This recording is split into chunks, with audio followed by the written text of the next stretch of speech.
La Berre-île-Dut, un havre de paix, un abri pour la faune sauvage, l'un des rares sites entre la terre et la mer, un milieu très particulier et très fragile qu'il nous faut protéger à tout prix. Et oui, la Berre-île-Dut, c'est bien la zone la plus protégée de toute la côte. En effet, c'est une zone Natura 2000 directive oiseaux. C'est également une zone Natura 2000 directive habitat. C'est aussi une zone SNIEF de type 1. Une zone SNIEF, c'est une zone naturelle d'intérêt écologique, faunistique et floristique. La Berre-île-Dut se situe au cœur du parc naturel marin d'Iroise, même si, comme on peut le voir ici, la zone portuaire en est exclue. Mais les zones portuaires sont protégées par le SDAGE Loire-Bretagne, qui exclut tout rejet de stations d'épuration. La Berre est également une zone conchilicole, avec son fameux centre technique conchilicole de Portscave. C'est aussi une zone de baignade, avec la plage du Crapaud, où les touristes, ainsi que les habitants de l'île-Dut et d'ailleurs, viennent s'y baigner. Et enfin, c'est une zone qui est habitée, et ce n'est pas le dernier des arguments.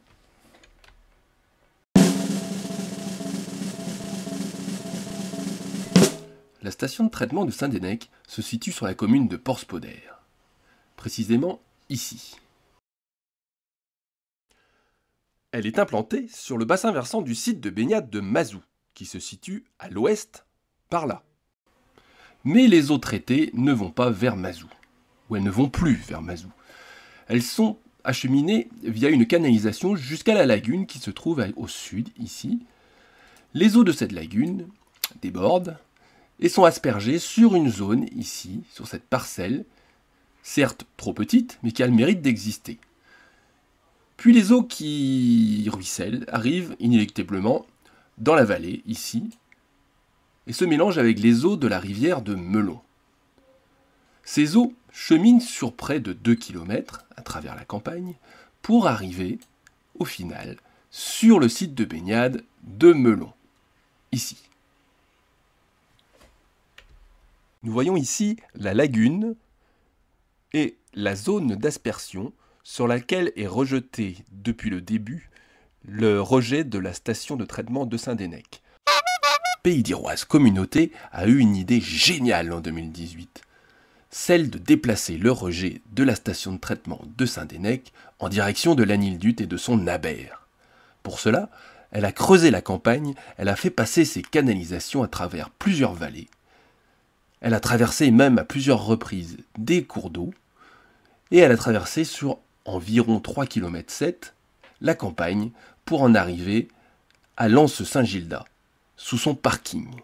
Et c'est là que la justice a dit stop. Le juge a considéré, entre autres, que la communauté de communes n'avait pas choisi la bonne procédure administrative. Il ne fallait pas faire une procédure de déclaration, mais eu égard aux protections maximales du site récepteur, une procédure complète avec notamment une enquête publique, une étude d'incidence Natura 2000 et la consultation bien sûr du parc naturel marin d'Iroise qui de toute évidence sera impacté par le rejet.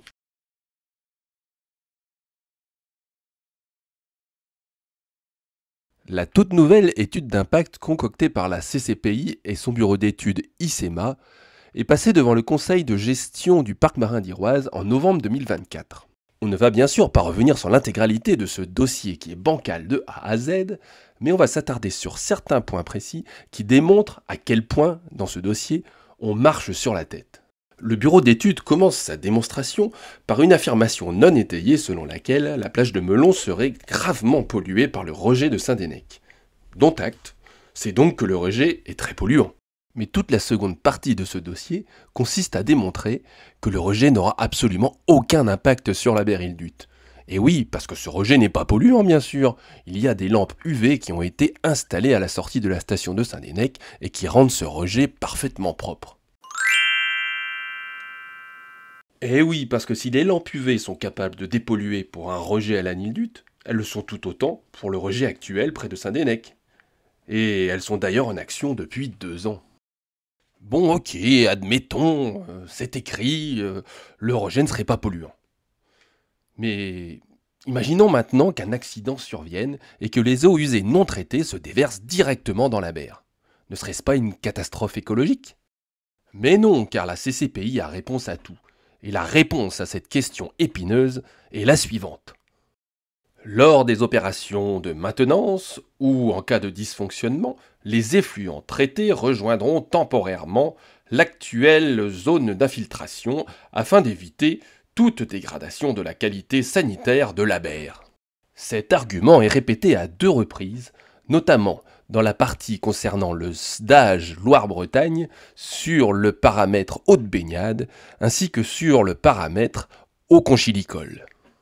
Bon, récapitulons l'argumentaire développé dans cette étude d'impact. Les eaux du rejet seraient extrêmement polluantes pour la plage de Melon. Même après un lagunage, une aspersion, un voyage de 2 km dans le ruisseau, sous la lampe UV géante que représente le soleil. Mais le rejet ne serait pas du tout polluant à la Nildut, même en étant conduit sur 4 km à l'abri de l'oxygène et du soleil, pour être déversé directement dans la berre, qui, rappelons-le, est la zone la plus fragile et la plus protégée de toute la côte. Et si un accident survenait, la solution consisterait à protéger en priorité la berre Nildut pour revenir à la situation actuelle, à savoir l'aspersion sur le bassin versant de Melon. Vous n'avez pas un peu l'impression qu'on se moque de nous ? Tout cela serait risible si le projet n'avait pas déjà coûté plus de 2 millions d'euros à l'abonné du service de l'eau en Iroise, et que la note n'était pas vouée à être encore bien plus salée.